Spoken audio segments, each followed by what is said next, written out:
Well, good evening. Thank you for joining the study already. I am going to jump right into it tonight because there just isn't a lot of extra time considering the amount of material we need to cover. So we'll get right. If you join late, of course, this will be available online for some time, a week or two. You can work with it. But we're going to get going for those who are already here. It's only fair. And this week, we have Revelation 4 and 5, 2 chapters. We knew this was going to be a heavy workload because you have 22 chapters of Revelation and only 13 weeks. So we're going to be really roaring through this in a hurry. But feel free to, again, ask questions or leave comments. You can do it as we're going here. I'll try and get to everything I can. Also, you can do it during the week because I will look at them and see what's happening during the week and try and prepare. So here we are, Revelation 4 and 5, and we're going to begin, as we always do, with a word of prayer. Loving Father, we are grateful again for the opportunity to come together and to study what riches we have in your word. And we also are thankful for so many of us to come together from so many different places that we can study your word as one. It's amazing the technology we have available. Now we ask that something even more amazing, that Spirit be among us, guide us as we study this marvelous work. Ask all this. Well, I said that I was going to do this, and I said that I was going to talk more about the architecture, literary structure of the book of Revelation. We talked last week about the Tamid, the daily service, and how the various parts of the daily service occur symbolically in the book of Revelation, and they occur in order through the first, the first half of the book, and that the Day of Atonement begins in Revelation 11. Well, today I'm going to show you there's yet another layer, and this is not uncommon. When I go to some place and spend a week teaching Revelation, which I've done a number of times, I always start with the Old Testament because the use of the Bible symbolically is not something that begins in Revelation. It's been done throughout Scripture. It's just that we aren't always aware of it, and so that's where you generally start. But with this study, we've had to start where we start with Revelation 1. By the time we get to the book of Revelation, the Bible's use of itself, of its previous prophets, has become so sophisticated that it's quite layered. And in Revelation, you often find that there's not just one layer, but 2 or 3 layers of symbolism that's there. We talked last week about the Tamid, the daily service, and how it fits in. Well, now I want to talk about the yearly service, and specifically about the feasts, the major feasts. And there are major feasts. The ancient Israelites, as every ancient culture was an agricultural culture. The people lived for thousands of years on the edge of starvation, literally. We see this in the Old Testament history, but we also today, Philip Jenkins, many good books on the future of Christianity, talks about how in Africa many people experience a very Old Testament type existence, in that drought and famine can come there very quickly. And so the agricultural nature of the religion was necessary. God was necessary, or they would starve to death. And so the ancient Israelite feast days had to do with agriculture here. And of course, we have the idea of the early rain and the latter rain, which rain for seed time and sowing, and then the latter rain which matured the grain harvest. Well, the entire feast structure built around these agricultural facts. In the beginning of the year, the beginning of the agricultural, and in the beginning of the liturgical year, that is the religious year, they had Passover. We know about this. And in chapters 1 through 3 of Revelation, that is the themes of Passover are continually mentioned. The lamb and other things that are pertain to Passover are continually mentioned in Revelation 1 through 3. Now, this week, we're going to be in Revelation 4 and 5. And Revelation 4 and 5 have to do with Pentecost. And Pentecost was to do with the wheat harvest primarily, the first fruits of the wheat harvest. And remember that as we go through the lesson, because that's going to be important tonight. The barley harvest, they took the first fruits of the barley harvest in Passover, but barley was not considered prime human food. They ate it if they were poor, but it was primarily considered a food for livestock. The wheat harvest was the great harvest. So the first fruits of the wheat harvest were offered at Pentecost, 50 days later. As we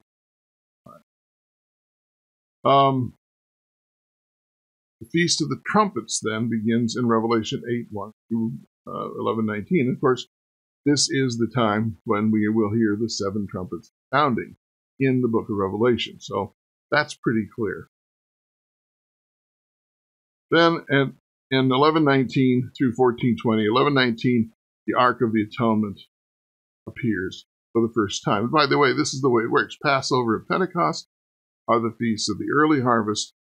The trumpets announce the coming of the Day of Atonement and the fall harvest. Well, that's the Day of Atonement, is the end of things. And finally, in the last 2 chapters of Revelation, we have the Feast of the Tabernacles. And what I have pictured there is a sukkah. We talk about the Feast of the Tabernacles, the Feast of the Booths.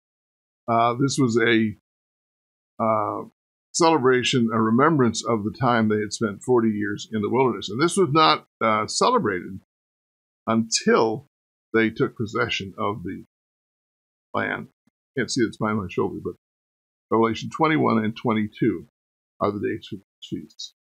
And what we see here is, once again, the structure of the book of Revelation, architecturally, the way the book is put together. Chapters 1 through 11 and 19 have to do with the daily. They have to do with the everyday, the way the church goes on and on throughout the ages.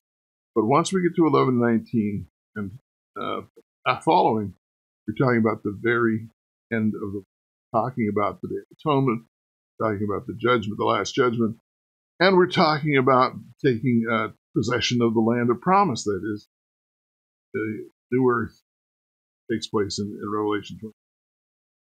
So again, when we ask the question, did these events come all in the past for us, all in the future for us, or are they from John's day to the very end?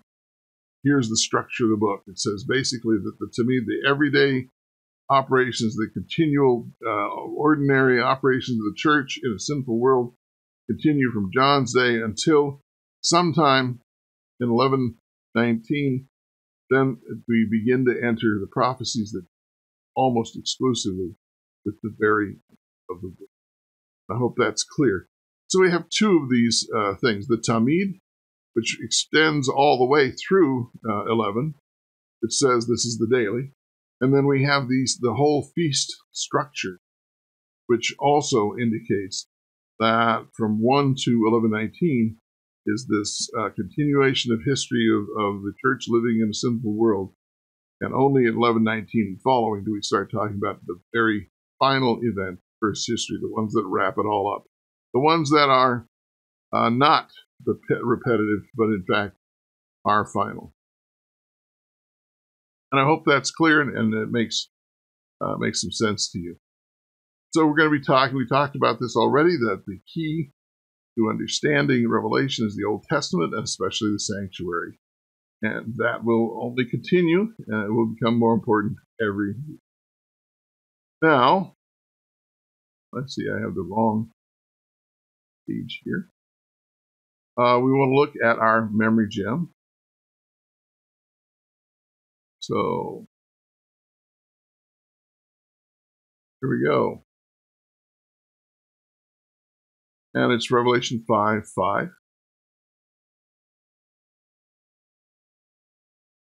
Do not weep. Put it up here above me.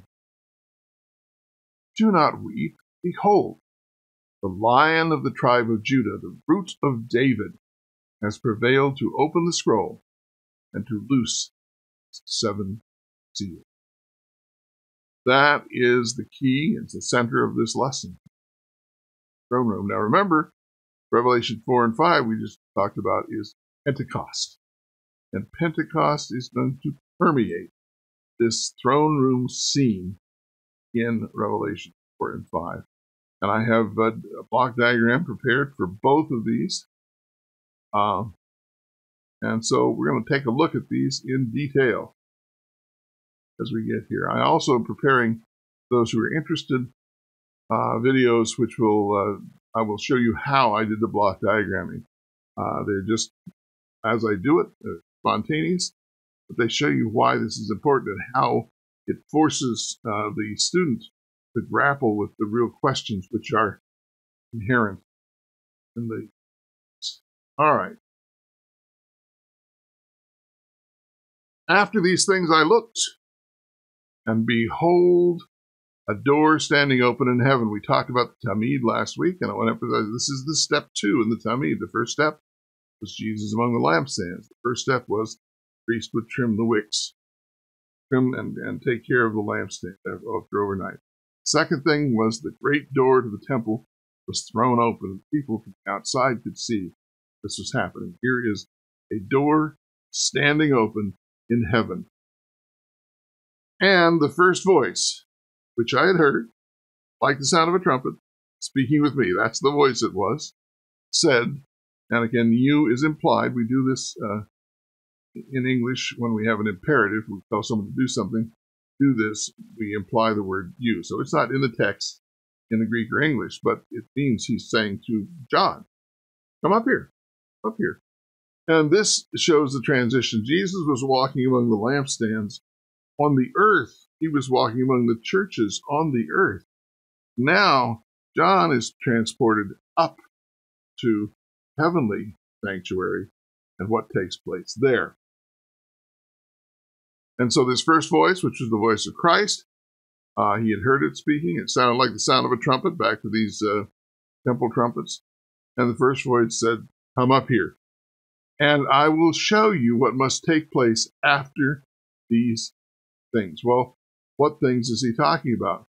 Well, almost certainly what he's talking about are the things that were already mentioned in 7 churches.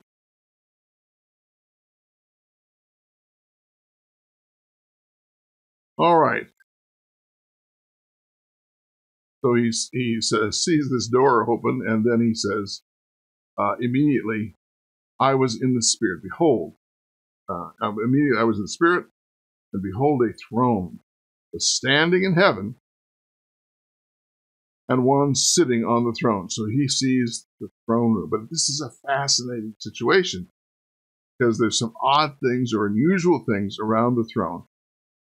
And he who was sitting was like a jasper stone and a sardius in appearance. So he's like gemstones. Somehow he's glowing. He's shining. And of course, that's to be expected, the glory of Father. And now I show you here where I have taken words and moved them in word order. It doesn't change the meaning of the sentence, but it makes it easier to do the block diagramming and understand the logical sequence. We do the same thing in English. What it says in the Greek and English translation, and there was a rainbow around the throne. But a rainbow is the subject, and there was is the verb. So I just simply took the words from here. See I don't know if it's cursor or not. I took the words from here, and I moved them to, and I indicated that with this blue arrow. Dotted arrow. And there was a rainbow around the throne like an emerald in appearance. So these are all like precious stones, and they're gleaming, and they're glorious. He's staggering. One of the things that's important to remember always is that all communication is on the basis of shared experience. So if I were to talk about snow to a person who had lived their entire lives in tropical islands, they might not have any idea what snow was. And so I would have to use something else to say, well, snow is like this.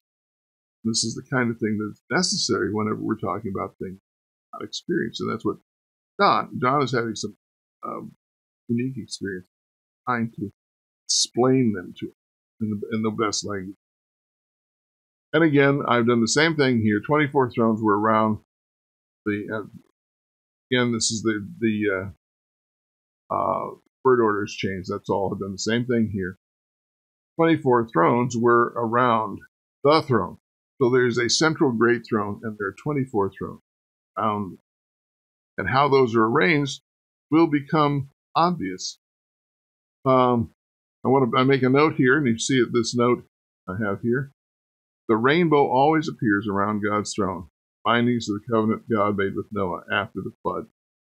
We may forget God, but God never forgets his covenant. And that's, whenever you find the throne of God pictured after the flood, you find rainbow around it. This covenant is eternal, and God never, ever forgets it. So when his throne appears, is this reminder of his covenant. And I saw 24 elders, 24 thrones, one for each of the elders, sitting upon the thrones, clothed in white garments, and golden crowns were on their heads. Now these were the Stephanoi. We get our name Stephen from this. The Stephanos, Greek word for this crown, is the laurel wreath. This is the crown of victory. Only victors get to wear this crown. So these 24 elders are victors. Plus, they aren't angels. They aren't the living creatures. They're elders. And that indicates that they're probably human. But there's even more to that. And also the fact that they're wearing Stephanoi. They have conquered. They've overcome. The angels haven't had to overcome because they don't live in a sinful environment. We have had to. Human beings have. So it's another indication that that's who they are. And in Revelation, whenever the righteous are pictured, they have crowns. They have crowns. In fact, Jesus himself is pictured as wearing a crown of victory every time except one. And we'll get to that much later. By contrast, when we see in Revelation 13 the beast with 7 heads and 10 horns, and on the horns are crowns, or on the heads are crowns, depending on which verse you use. Those crowns are diadems. They are the crowns of rulership. They are the crowns of power. The dragon doesn't get to wear a crown of victory. He's not a victor. So this is a way of separating the good from the bad in one way, although at one time Jesus not only has he reigned the victory, he has right. Oh. All right. Out from the throne came flashes of lightning and sounds and peals of thunder. This reminds us of Sinai, when Moses went up to get the law, and the children of Israel on the ground, that's what they heard and saw. They saw lightning and thunder. By the way, here's the hearing and seeing again, only it's not explicitly mentioned. Now, these 24 elders, I believe, the quarterly is quite good at this, which actually surprised me a little bit. They're almost certainly humans, and they're very likely the humans that were raised when Jesus died. When Jesus died, tombs were opened, and the saints came forth. And we don't know how many there were. We don't know if there were 24 or if there were more. We don't know. But these 24 are very likely those people. And it says, we have that text that I mentioned earlier in Ephesians where it says he led captivity captive. That is, Jesus in his victory train to heaven, his victory tour, has this parade. And in the ancient times, they would parade captive enemies captured. Here, those who've been resurrected at Jesus' death, they were captives of the grave. They were captives of death. Jesus, having conquered, then has led these captives, now freed heaven, and they sit on thrones. If you remember the promises that were given to the seven churches, one was they could sit on the throne. Well, here we see a foreshadowing of that final fulfillment, where there are 24 human beings sitting around the thrones wearing crowns of victory. There are more indications that this is the group that we're talking about, but we don't know for certain that it was the resurrected one. They're clearly human beings because they're elders and they have all these human attributes. And there were 7 lamps of fire burning before the throne, which are the 7 spirits of God. And before the throne there was something like a sea of glass, like crystal. Again, this is the only sea that is in heaven or in the new earth, according to later text in Revelation. And this is, whether it's water that is simply so calm and still, and that is the opposite of the sea on earth, which is always restless, uncontrollable, or whether it's really physically hard like glass. I don't know. Doesn't say. And now we come to some of these really strange things. And in the center and around the throne, 4 living creatures full of eyes, front and behind. So, in other words, there's the 24th throne. Then in the center, there's another throne. So, around this throne in the center are these 4 living creatures. I'll remember the first time I read this child, and I was spooked out of what on earth? Eyes full in front and behind. Well, it means they're all seeing. And then it says, the first creature was like a lion, and the second creature was like a calf, and the third creature had the face like that of a man, and the fourth creature was like a flying eagle. Well, this makes even stranger. And the 4 living creatures, each of them having 6 wings, are full of eyes around within. Now we begin to have a clue.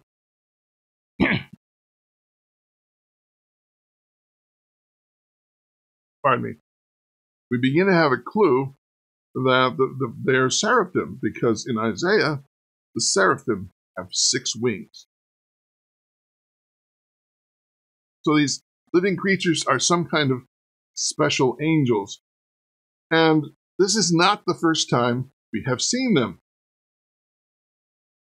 Because in Ezekiel 1, 6, and 10, also repeated in a later chapter, so each of them had 4 faces. He sees these wheels within wheels. He's at the Brook Kibar. He's in Babylon. He's not at home. He's exiled. And Ezekiel has this vision of the wheel within a wheel, and they have 4 sides and 4 faces. And guess what the faces are? As for the form of their faces, each had the face of a man, and the 4 had the face of a lion on the right, and the face of a bull on the left, and all 4 had the face of an eagle. So we have the same 4 faces around these spinning wheels. So, what can this possibly mean? This is a very strange kind of thing. A lion, a calf, a man, an eagle. And slightly different order in Ezekiel, where on the right, the lion, on the left, the bull, and then the first one he mentions is a man. I mean, apparently maybe that was facing it, doesn't say. And then the face of an eagle. So what is this? Well, you may not be surprised that I think I have an answer. And here's what I think. Go over here. Work. And look at this. Because when the children of Israel followed the Ark of the Covenant, the pillar of cloud and the pillar of fire were over the sanctuary, and they moved, sanctuary moved, and the children of Israel moved. So they were following the sanctuary, although they had marched in the center. When they camped, the sanctuary was in the center. The sons of Israel camped, each by his own standard. So they had, and with banners, they had flags that indicated which tribe they belonged to. They were organized by tribes. With the banners of their fathers' households, they shall camp around the tent of meeting. So the tent of meeting, sanctuary, in the middle of the camp, and they camp. And how do they camp? Well, here's the sanctuary. to see that whole thing, and we've oriented this so that north is up, just like we're used to in maps, and is the right. That's generally we do it. So I'm going to shrink this down so that I can show you where the tribes camp.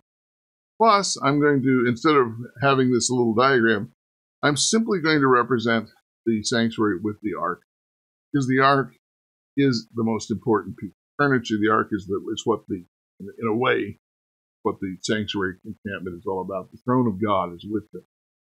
So I'm going to put the ark of the covenant in the center, and then I'm going to put them where they're supposed to go. It says that, first of all, on the east is the opening to the sanctuary is Judah, followed by Issachar and Zebulun. So every time they camped, they would camp in this order. Judah was always in the east. On the south was Reuben, followed by Simeon, Gad. On the west was Ephraim, and followed by Manasseh, and finally by Benjamin. At the top, or the north side, was Dan, closest to the encampment. Then behind him was Asher, and behind Asher, Naphtali. So here is the order of which the Israelites camped around the Ark of the Covenant sanctuary. Okay. And what they did was then they were all camped behind the banners that belonged to these four tribes. And so the four banners would be the banner of Judah, the banner of Reuben, the banner of Ephraim, the banner of Dan. Now, I went to actually a Jewish site and found out what these banners were, because they're still carried. They're still symbolically honored by the Jews. So, what do we have? The banner of Judah is a lion of the tribe of Judah. The banner of Reuben is a man. The banner of Ephraim is calf. And the banner of Dan is an eagle. Sound familiar? These are the same four symbols that were around the sanctuary in Ezekiel's vision. They are the same faces as the living creatures, John's vision in Revelation. And so what this is what surrounds God's throne. It has always been that. It's the symbolism. When Ezekiel saw this, he was in Babylon, and there was no temple for him. The temple had been destroyed. And he was wondering, how can God's people survive without a place to worship their God? And what happened? Thanks, Christina. That's exactly how I felt the first time I went through this, and I kind of feel that way every time myself. When Ezekiel saw this vision, he was saying, don't worry about the temple being. God's throne, surrounded by these four living creatures, is over you. You're in Babylon, but God's throne is here. He's with his people. He's not tied to the temple. Yes, the temple worship is necessary because it symbolizes the coming of the Lamb of God and all that. But God is not limited to a building. This is already indicated in the book of Ezekiel. So you can be reassured because you see the wheels within wheels and they're over you. You're in Babylon. God is still present in the life of his people. That's what's being said in Ezekiel. Well, it's also then what's being said in Revelation 4 and 5, is that the throne is still surrounded symbolically by God's people. And who are these people that are surrounding the throne? 24. The 24 elders are surrounding the throne. So we need not be worried about that sort of thing, you know. God is always with his people. And, it's just not a problem. Well, he's not tied to buildings, and he's not tied to any of our structures. God is there. And here we have God then pictured in heaven, surrounded by his people. Surrounded, I love to think, by these captives he led captive. These who were liberated from the grave. What a great symbol of his victory over death. That these are now the ones who sit in heaven, and they are going to see what's coming. So that's where we are in Revelation 5. All right, let's go back to there. So these are probably seraphim, as I said, these 4 living creatures. And by the way, how do you get 4 angels? Well, in Solomon's temple, we talked about this last week. In Solomon's temple, there were 7 candlesticks, so there were 7 menorahs. So I guess 49 lamps. I'm sorry, there are 10, so 70 lamps. And Solomon also had 4 angels in the most holy place. There were 2 on the ark, but there are also in the description 2 angels whose wings touched the front and the back of the most holy place. So there were 4 covering cherubs in Solomon's temple. Well, there are 4 seraphims here, and again, they represent the encampment of God's people. All right. So far, I'm really getting excited about this. Each of them having 6 wings, and day and night they do not cease to say, Holy, holy, holy is the Lord God, the Almighty, was, and who is to come. This same title, you may remember, was used in Revelation 1 for God. He is, I am that I am. He is eternal. And when the living creatures, these 4 covering cherubs, give glory and honor and thanks to him who sits on the throne, to him who lives forever and ever, the 24 elders. So when this happens, they will. This is talking about a future event. Whenever this happens, and they do this when? All the time. They do not cease. The living creatures give glory, and when they do this, the 24 elders, human beings who have been ransomed and crowned, we'll see why, because in the next chapter we're going to see exactly who these people are, exactly what their function is. The 24 elders will fall down before him who sits on the throne and will worship him who lives forever and will cast their crowns before the throne, saying, Worthy are you, O Lord our God, to receive honor, glory, and honor and power, for you created all things because of your will. So they are honoring the Creator God. Creator God has brought all these people. Well, actually, Christ has brought them to the throne room. Talked about. Here they are, and this is more or less, I believe, what happens in heaven every day. Just like the Tamid is the continual interaction of God's kingdom on earth with sinful world. This is continually what happens in heaven. Those who are there worship, not because God needs it, but years ago I used to think, what kind of a God needs these physical needs, all these people telling him how wonderful he is. But as C.S. Lewis points out, they're saying it to each other. The angels are looking at God and saying, wow, look at what he's like.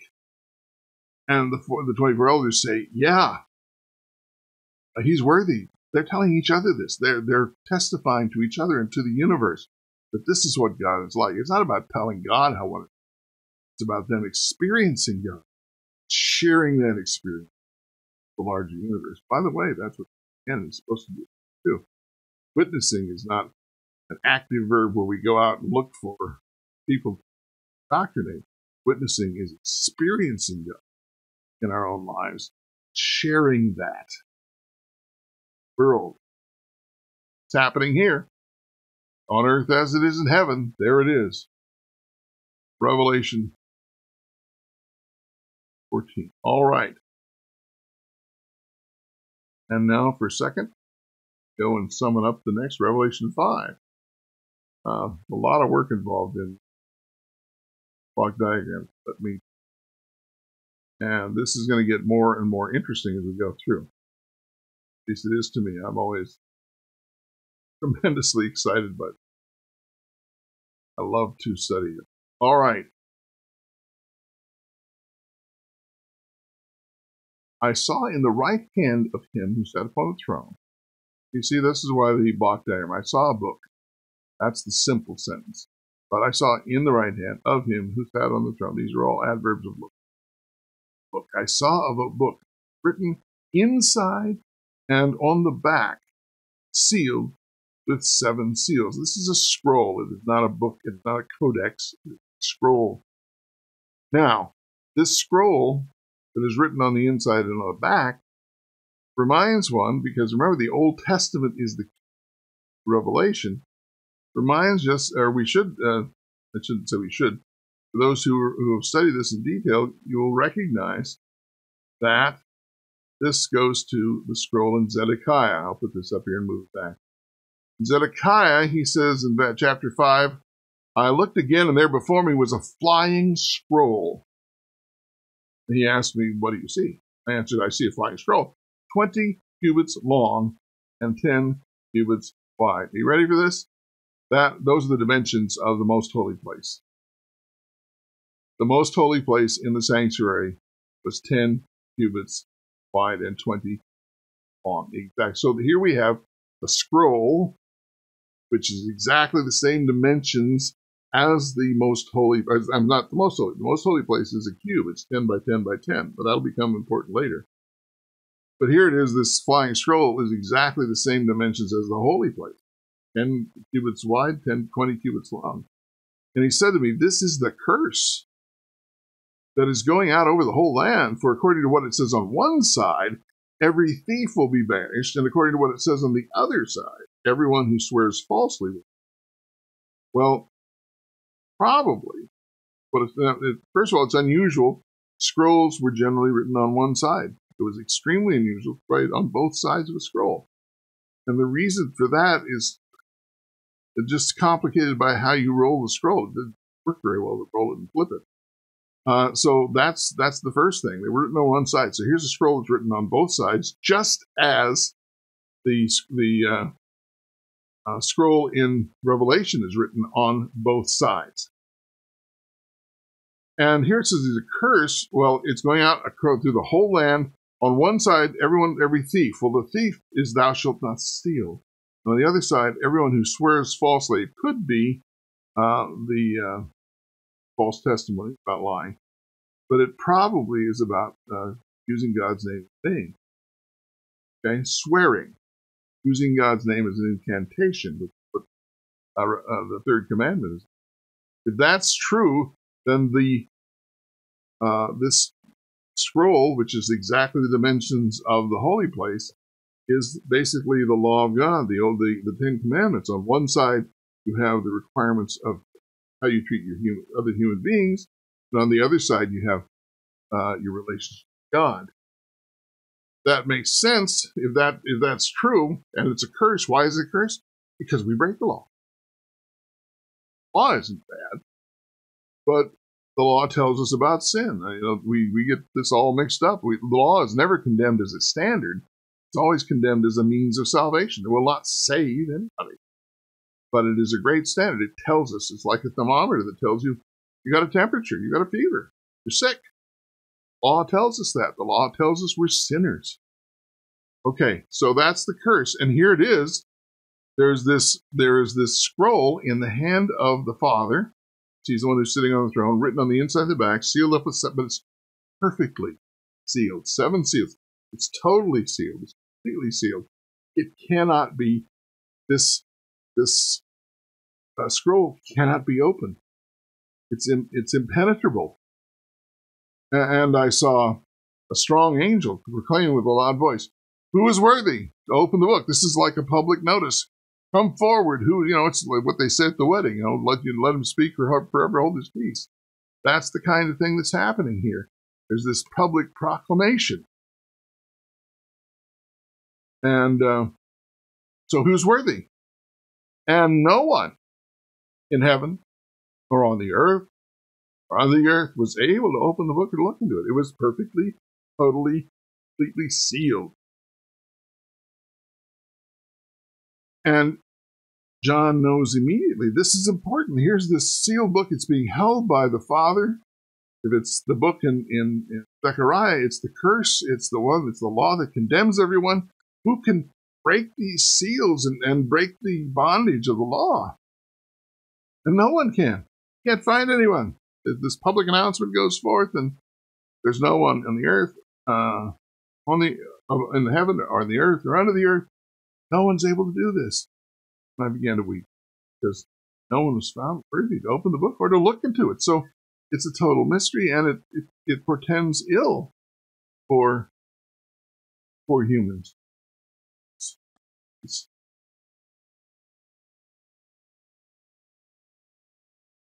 Now,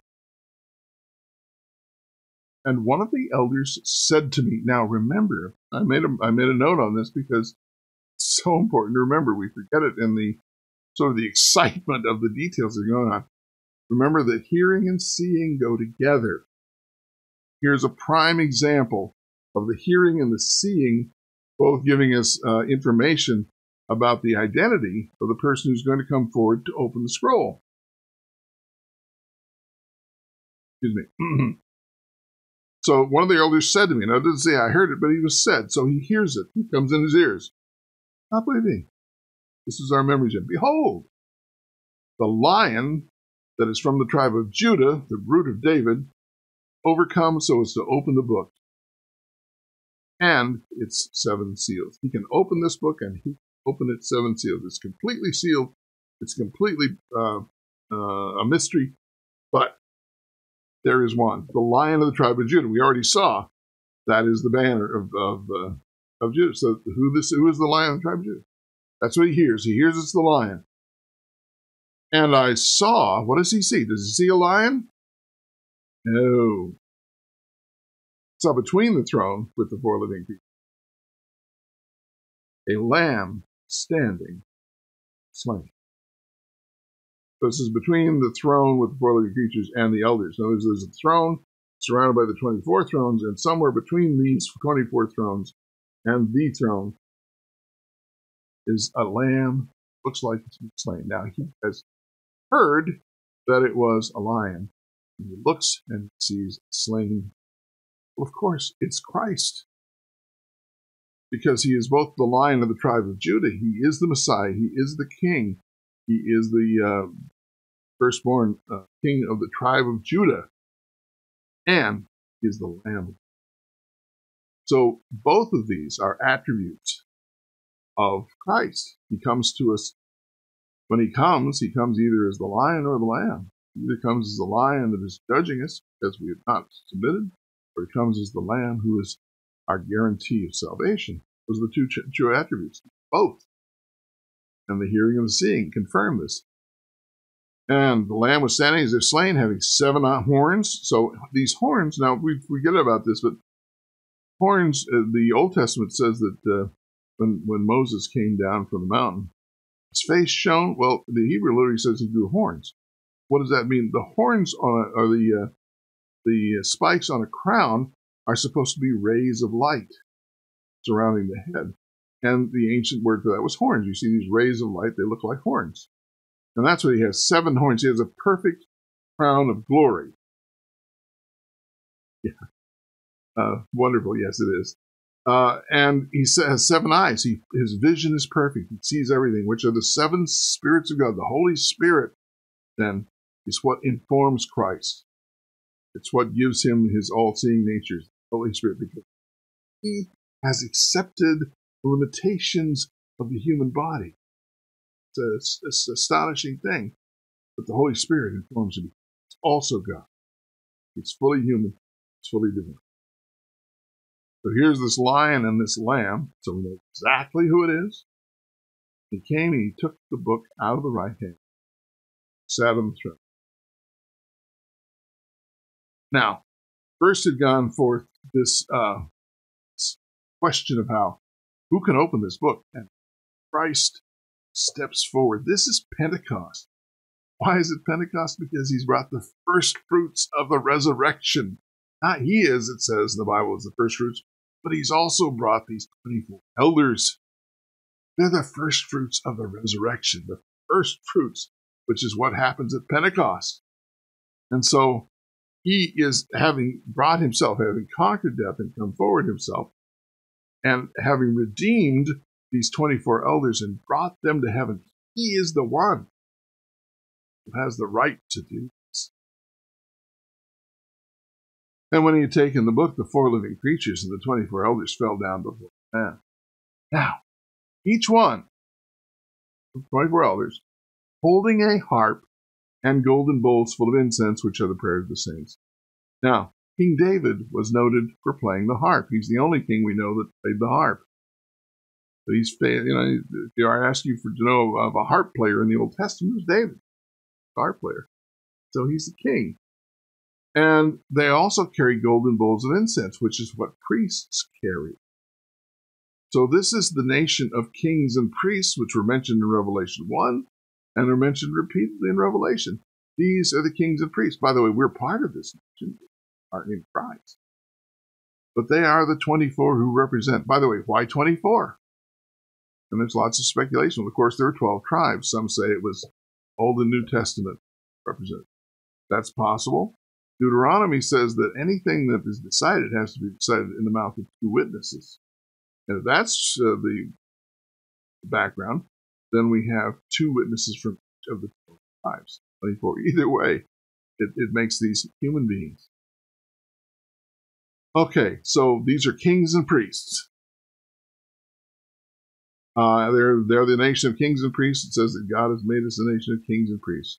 Royal priesthood, which is the Old Testament. That didn't happen. Prophets were not priests. Prophets were not kings, very rarely. Only David and Solomon, I think, were the only 2 kings who were also prophets. Right? And they sang a new song, saying, this is a new song. Songs in the Old Testament arise when you have a victory. There's the song of Moses when they vanquish the Egyptians in the Red Sea. There's the song of Deborah and Barak when they conquer Sisera. Songs arise because the one has vanquished the enemy. And here, this is what this song. This is a new song because this is a new victory. And they sang a new song saying, worthy are you, take the book and break its seals, for you were slain and purchased for God with your blood men from every tribe and tongue and people. And the 24 elders, the 2 witnesses, every tribe. You have made them to be what? I always say that's a terrible question, but this is the place where it fits. What has God made them to be? A kingdom and priests to our God. We just saw that they have crowns and they have censers full of incense, golden bowls full of incense. So they are the representatives of all of us who've been made a kingdom and priests to our God. And they will reign upon the earth. Christ has given them, because he purchased them with his blood, he's made them a kingdom to rule upon the earth, which is what Adam was supposed to do in the first place, Adam and Eve. And so this is the restoration of beginning. And they are now to rule as we were to. Then I looked, and I heard, again, the hearing and the seeing, so this is confirming both at once, voice of many angels, throne, the living creatures, the elders, and the number of them, these are many angels, not just the 4 living creatures, not just the 24 elders, many angels. And the number of them was myriads, thousands of thousands. Now, myriad is a Greek word, which means 10,000.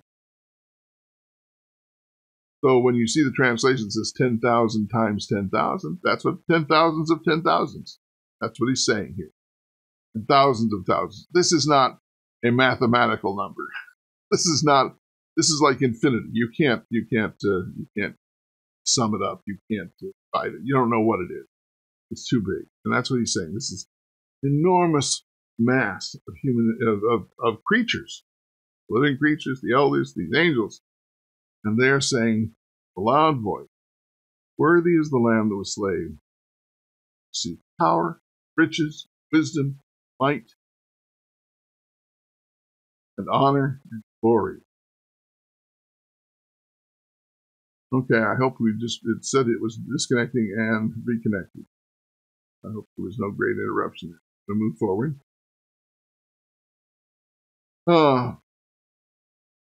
Worthy is the Lamb that was slain to receive all of these things. Every created thing which is in heaven, earth, under the earth, and all things in them I heard saying, Him who sits on the throne, and to the Lamb, blessing, honor, glory, dominion, ever. Four living creatures kept saying, so be it, we agree. The elders fell down. Galatia. Elders fell down and wept. This, Revelation 4, is essentially the worship service that takes place in heaven every day, just as the Tamid was service. Revelation 5 is, what is God going to do? This scroll is all bound up. It has perfect seals and perfectly sealed. And if it is the scroll from Zechariah, it is the law and all the violations of the law. What is God going to do to vindicate the Lamb, who has the right to open these seals, and deal with sin once and for all? How is he going to deal with sin?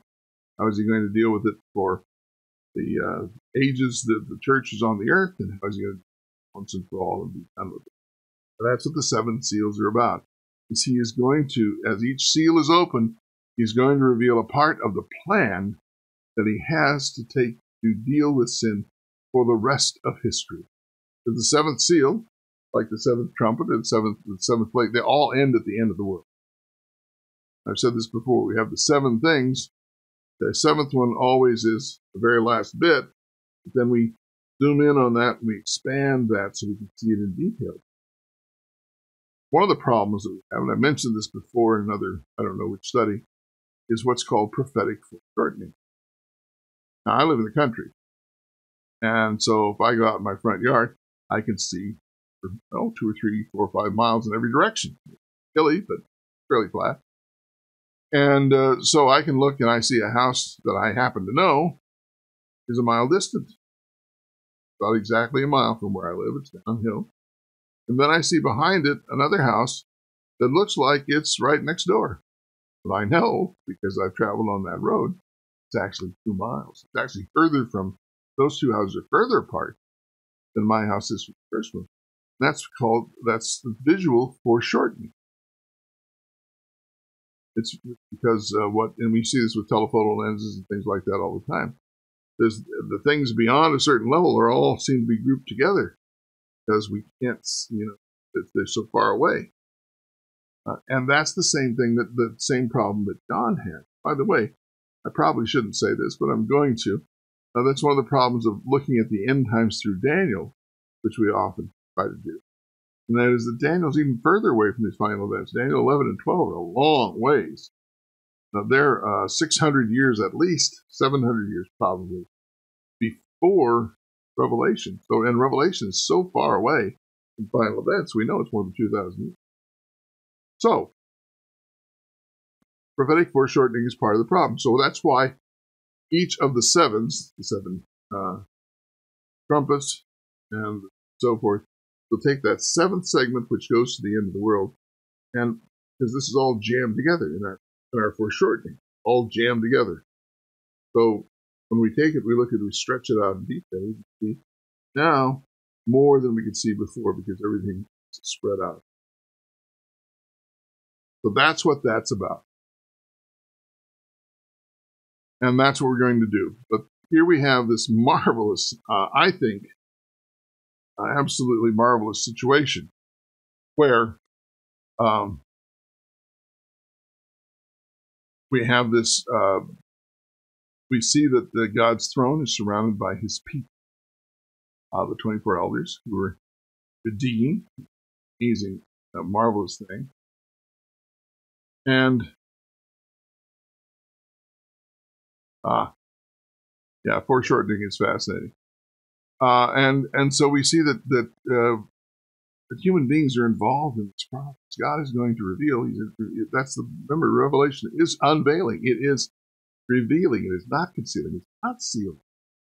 And especially to John's generation, it is telling them, here's what's going to begin to happen.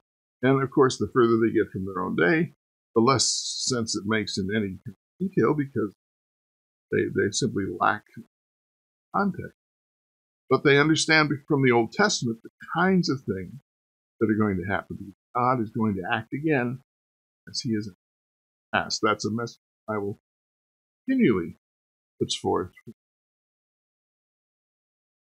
Well, I see I've probably taken about as much time as I can. I don't know if there's any, I'll wait a few seconds for questions to pop up. I hope this has been useful to you. I just find 4 and 5 so inspiring. It's Pentecost. It's the first fruits of the resurrection. It's the celebration of the Lamb who is the Lion. It shows how God his throne is continually surrounded by his people, and his throne is where the people structure of Revelation. I talked about the Tamid, the daily.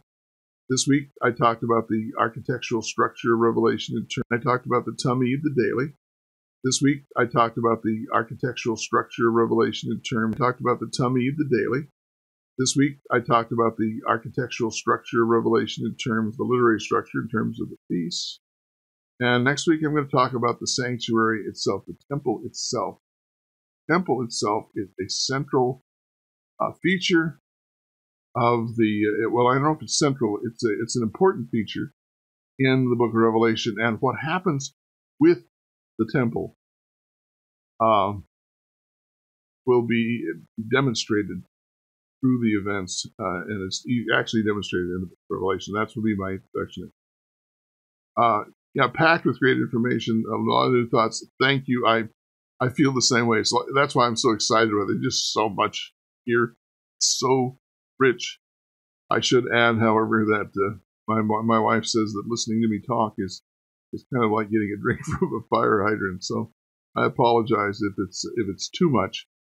But there's a lot here to think on. I hope that this enriches your study, and I hope more than that it enriches your Christian experience. It does mine.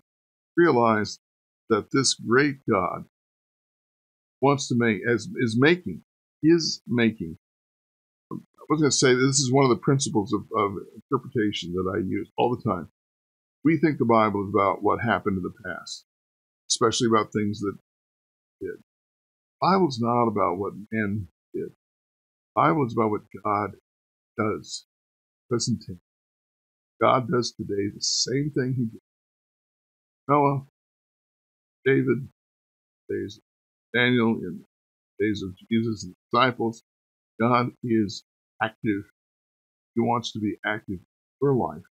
And I pray that he will be active in your life this week. Next week, then, we go further into this as we begin. The Lamb, the Lion, who is worthy, begins to break, open, seal God's plan for dealing with. Till then,